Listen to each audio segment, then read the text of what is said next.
என் தங்கப்பிள்ளையே, இன்று என்னை கண்டால் நீ விட்டு விடாதே. என் தங்கமே, காரணமில்லாமல் நான் உன் கண்களில் படமாட்டேன். என் தங்கமே, இன்று நான் உன்னை தேடி வந்திருக்கின்ற இந்த நேரத்தில் என்னை கண்டும் காணாமல் நீ சென்று விடுவாயானால் நிச்சயமாக இனி உன் அம்மா உன் கண்களில் படமாட்டேன். நான் சொன்னவுடன் உனக்கு நிச்சயமாக மனதிற்குள் கோபமும் வந்திருக்கலாம், சிறு பதற்றமும் வந்திருக்கலாம். நம் தாயானவள் நம்மை காணாமல் சென்று விடுவாள் என்றால் நம்முடைய வாழ்க்கையில் நடக்கின்ற ஒவ்வொரு விஷயங்களுக்கும் யார்தான் பொறுப்பேற்று கொள்வாள்? தெய்வமே கதி என்று நிற்கின்ற நம்மை இப்படி நிற்கதியாக நிற்கவிட்டு சென்றுவிட துணிந்து விட்டாலே இந்த வராகி என்றுதானே என் குழந்தை நீ வேதனைப்படுகின்றாய். என் தங்கமே, உன்னுடைய வேதனையில் நியாயம் இருந்தாலும் இந்த தாயானவளின் வேதனையிலும் நியாயம் இருக்கின்றது என்பதனை நீ புரிந்து கொள்ள வேண்டும். உன் வராகி அம்மாவினுடைய வாக்கில் இருக்கின்ற உண்மையான அர்த்தங்கள் உனக்கு என்றுமே புரிந்திருக்க வேண்டும். நான் உன்னிடத்தில் புரியாத பாஷையில் பேசவில்லை. நீ என்ன மொழி பேசுகின்றாயோ உன்னுடைய மொழியில்தானே நான் உன்னிடத்தில் பேசிக்கொண்டிருக்கின்றேன். அப்படி இருக்கும் பொழுது என் பிள்ளைக்கு மட்டும் ஏன் நான் சொல்கின்ற சில விஷயங்கள் புரியாமலேயே இருந்து விடுகின்றது? என் தங்கமே, நான் உன் வாழ்க்கையில் ஒவ்வொன்றையும் சரியாக கவனித்து அதற்கு எந்தெந்த நேரத்தில் என்னென்ன தீர்வுகளை கொடுக்க வேண்டும் என்று எண்ணி சரியாக கொடுத்து கொண்டிருக்கின்றேன். அப்படி இருக்கும் பொழுது என் பிள்ளை, நீ மட்டும் ஏன் உன்னுடைய வாழ்க்கையில் நான் தருவதை சரியாக பெறாமல் உன்னுடைய கவனங்களை வேறு எங்கோ திசை திருப்பிவிட்டு நின்று கொண்டிருக்கின்றாய்? என் தங்கமே, ஒன்றின் மீது உனக்கு விருப்பம் இருந்தால், இதுதான் உனக்கு தேவை என்று இருந்தால் அதன் மீது எப்பொழுதுமே நீ கவனத்தோடு இருக்க வேண்டும். உன்னுடைய கவனம் வேறெங்கும் திசை திரும்பி செல்லக்கூடாது. என் குழந்தை, உன்னுடைய வாழ்க்கையில் நான் நிச்சயமாக எல்லா நல்ல விஷயங்களையும் தரத்தான் செய்கின்றேன். உனக்கு ஏற்றது போல உன் வாழ்க்கையை நான் மாற்றத்தான் செய்கின்றேன். நீயோ உன்னுடைய கவனக்குறைவால் அவை எல்லாவற்றையும் பெறாமல் சென்று கொண்டிருக்கின்றாய். என்றென்றைக்கும் உன்னுடைய வாழ்க்கையில் இந்த வராகியானவள் நடத்தி கொடுக்கின்ற ஒவ்வொரு விஷயங்களும் ஏதோ ஒரு வகையில் உனக்கு நல்லதைத்தான் செய்கின்றது. நீ நினைக்கலாம் அப்படி என்ன நடந்தது என்று.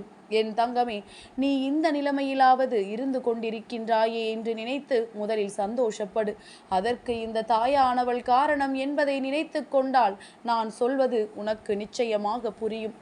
ஆசைப்படுவது ஒன்றும் கிடைப்பது இன்னொன்றுமாக இருந்தாலும் என் பிள்ளை, ஆசைப்பட்டதின் மீது உன்னுடைய கவனம் எப்பொழுதும் இருக்க வேண்டும்.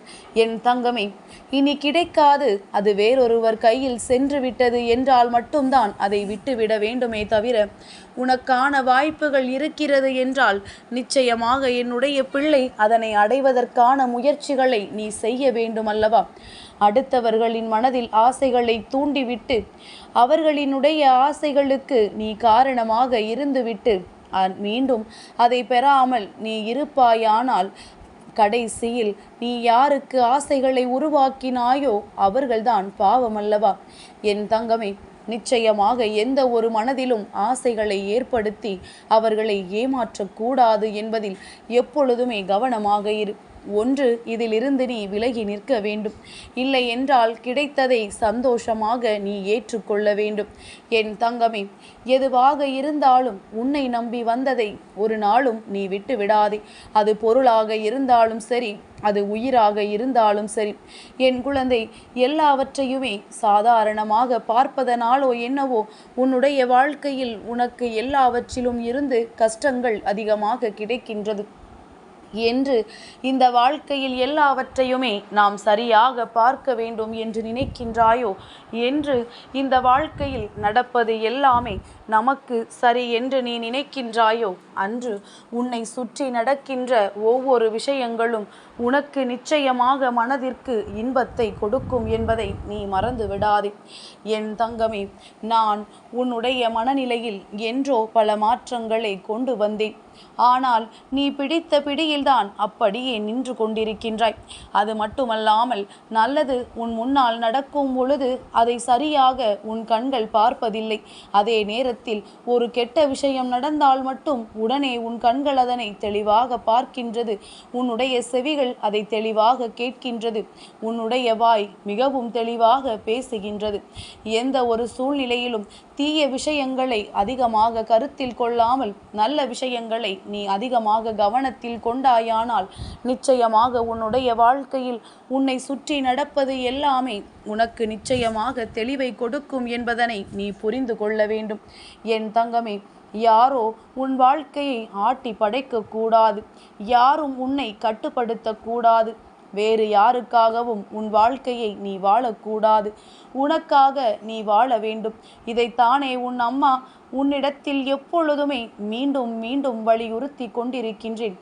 அவள் ஏதோ சொல்கின்றாள், நாம் எப்பொழுதும் போல இருப்போம், நாம் இவர்களுக்கு அடிமையாகவே இருப்போம், இவர்கள் சொல்வதையே கேட்போம் என்று இருந்து கொண்டு உன்னுடைய வாழ்க்கையை நீ தொலைத்து விடாதே. உனக்குள் இருக்கின்ற திறமைகளை வெளிக்கொண்டு வா என்று அம்மா எத்தனை முறையோ சொல்லி கொண்டிருக்கின்றேன். அம்மா இதையெல்லாம் எதற்காக சொல்கின்றேன் தெரியுமா? இன்று உனக்கு எல்லாமே சரியாக சென்று கொண்டிருக்கின்றது. அதனால் உனக்கு உன்னுடைய எதிர்காலத்தை பற்றிய பயம் இல்லை. என்று உன்னுடைய வாழ்க்கையில் உனக்கு பிரச்சனைகள் ஏற்படுகின்றதோ, என்று நீ தனித்து விடப்படுகின்றாயோ, அன்று நாம் எதையாவது சாதித்திருக்கலாமே, நமக்கென்று எந்த ஒரு பாதுகாப்பும் இல்லாமல் இருந்து விட்டோமே என்று நீ வேதனைப்படுவாய். அந்த வேதனை உனக்கு என்றுமே வரக்கூடாது. ஒருவேளை வாழ்க்கையில் எந்த பிரச்சனைகளுமே இல்லை என்றாலும் பரவாயில்லை. உன்னுடைய திறமைகளை முடக்கி வைக்காமல் அதை வெளிக்கொண்டு வந்து இந்த வாழ்க்கையில் உனக்கு எதையெல்லாம் அடைய வேண்டுமோ அதையெல்லாம் நீ அடைய வேண்டும். என் தங்கமே, ஒவ்வொரு நாளும் இந்த வாழ்க்கை உனக்கு கொடுக்கின்ற விஷயங்களிலிருந்து நீ எத்தனை பாடங்களை கற்றுக்கொண்டாலும் சரி, கடைசியில் அந்த பாடங்களை மறந்து விடுகின்றாய். இது இதற்காக நடந்தது, அது அதற்காக நடந்தது என்று எண்ணாமல் ஏதோ ஒரு வகையில் நமக்கு கஷ்டம் வந்தது, அதிலிருந்து நாம் நிச்சயமாக மீண்டு வரத்தான் வேண்டும் என்ற எண்ணம் உனக்குள் இருக்க வேண்டும். என் தங்கமே, நான் உன் வராகியானவள் உன் வாழ்க்கையை சரிப்படுத்த முயற்சிகளை செய்து கொண்டிருக்கும் பொழுது நீயோ அந்த வாழ்க்கையில் மீண்டும் பழைய நிலைக்கே செல்ல நினைக்க கூடாதல்லவா? அம்மா உன் வாழ்க்கையில் மாற்றங்களை கொடுத்து விட்ட பிறகும் கூட அதை ஏற்றுக்கொள்ள உன்னுடைய மனது தயார் நிலையில் இல்லாமல் இருந்துவிடக்கூடாது. என்ன நடந்தாலும் அது நமக்கு நன்மைக்கே என்று நினைக்கின்ற பக்குவம் உனக்குள் இருக்க வேண்டும். ஏதேனும் ஒரு சூழ்நிலையில் உன் வாழ்க்கை உன் கைமீறி செல்கின்ற நிலைமை வந்துவிட்டது என்றால் அந்த நேரத்தில் அம்மா சொன்னது போல உன்னுடைய முயற்சி, உன்னுடைய திறமை உனக்கு கை கொடுக்கும் என்பதனை நீ மறந்து விடாதே. என் தங்கமே, இனியாவது முதலில் உன் வாழ்க்கையை பற்றிய கவனமும் அக்கறையும் உனக்கு இருக்க வேண்டும். எதை பற்றியும் அக்கறை இல்லாமல் இருந்து கொண்டிருக்காதே. யாரை பற்றியும் எந்த கவலைப்படாமலும் நீ இருந்து கொண்டிருக்காதே. எதை பற்றி சிந்திக்கவில்லை என்றாலும் உன்னுடைய வாழ்க்கையை பற்றியாவது நீ சிந்தித்து கொண்டிரு. இந்த வாழ்க்கை உனக்கு நிச்சயமாக எதையாவது கொடுக்கும் என்பதை முதலில் நீ மனதார நம்பு. என் தங்கமே, நான் உன் வாழ்க்கையில் உனக்கு அழகான சில விஷயங்களை ஒளித்து வைத்திருக்கின்றேன். அது இனிமேல் கொஞ்சம் கொஞ்சமாக உன் முன்னால் வர காத்து கொண்டிருக்கின்றது. அந்த நேரத்தில் என்னுடைய பிள்ளை, இந்த வாழ்க்கை நமக்கு இத்தனை அழகை வைத்திருந்ததே, நாம் இது தெரியாமல் அல்லவா இத்தனை கஷ்டங்களையும் அனுபவித்து விட்டோம் என்று நினைத்து நிச்சயமாக அன்று வேதனைப்படுவாய். அதனால் தான் இன்றே சொல்கின்றேன், உனக்கான ஒளிமயமான எதிர்காலம் காத்து கொண்டிருக்கின்றது. அதனால் இன்று உன்னுடைய முயற்சியை கைவிடாமல் சிறு சிறு கஷ்டங்களும் தடைகளும் வந்தாலும் அதை உன்னால் நிச்சயமாக தகர்த்தெறிந்துவிட்டு மேலே செல்ல முடியும். யார் எத்தனை தடங்கல்களை உருவாக்கினாலும் அவர்களை உன்னால் துவம்சம் செய்ய முடியும் என்று நீ நம்பினால் போதும். நிச்சயமாக என்னுடைய பிள்ளை, உன்னுடைய வாழ்க்கையை நான் மாற்றி காட்டிவிடுவேன் என்று உறுதி வாக்கினை பலமுறை கொடுத்த பிறகும் நீ கஷ்டப்படுவதைத்தான் அம்மாவால் தாங்கிக் கொள்ள முடியவில்லை. என் தங்கமே, இனி எப்பொழுதுமே நீ இந்த தாயினுடைய பிள்ளையாக மனத்தெளிவோடு இரு. நான் உன் வாழ்க்கையில் மாற்றங்களை கொண்டு வந்து கொடுப்பேன். என்றென்றைக்கும் உன் வாழ்க்கைக்கு உறுதுணையாக இந்த அம்மா இருப்பேன் என்பதை நீ மறக்காமல் இருந்தால் போதும்.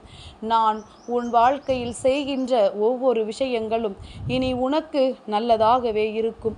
நான் என்றுமே உன்னோடு உன்னை அரவணைத்து கொண்டிருக்கின்றேன் என்பதை மட்டும் மறந்து விடாதே. என் தங்கப்பிள்ளைக்கு இந்த வராகி அம்மாவினுடைய ஆசீர்வாதங்கள் எப்பொழுதும் உண்டு.